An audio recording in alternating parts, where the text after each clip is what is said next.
এখানে গাছের আড়ালে একটা ময়না পাখির বাসা আছে। ওই বাসাতে দুইটা বাচ্চা আছে। বাচ্চাগুলো খাওয়ার জন্য কাকে কি অবস্থা করতেছে, সকাল ধরে আসতেছে।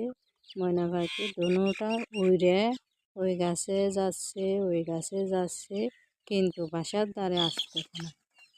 কাক যখন জায়গা তারপরে বাসার দিকে আবার কাক আসে, আবার গাছের থেকে বাইরে কাকের কাকের সাথে সাথে উঠতেছে, ওই গাছে যাচ্ছে, ওই গাছে যাচ্ছে, কিন্তু বাসায় যাচ্ছে না।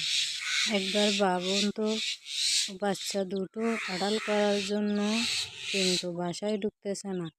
ওরা কাক আসলে বাসার থেকে দূরে দূরে থাকে, কাকের পিছনে পিছনে উঠতেছে, বাসা যেন কাকে দেখে না।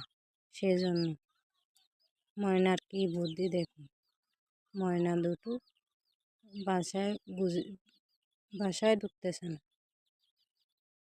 তো আমার ভিডিওগুলো যদি আপনাদের ভালো লাগে, লাইক কমেন্ট শেয়ার করবেন, সাবস্ক্রাইব করবেন।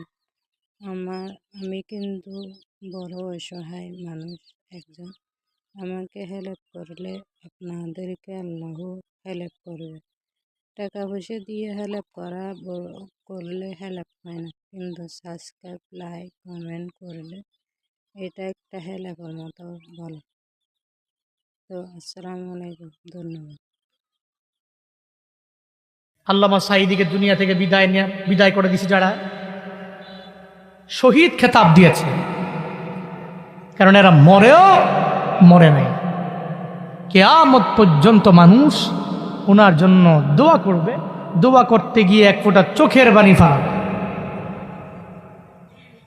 কারাগারে কাটালে 13টি বছর, বাতিল কেঁপেছে তোমায় দেখে থরথর। কারাগারে কাটালে 13টি বছর, বাতিল কেঁপেছে তোমায় দেখে থরথর। তুমি যে ছিলে মোদের নয়নমণি, শহীদ হয়েছ তুমি এটাই জানি। আল্লামা সাঈদী তুমি মরণি,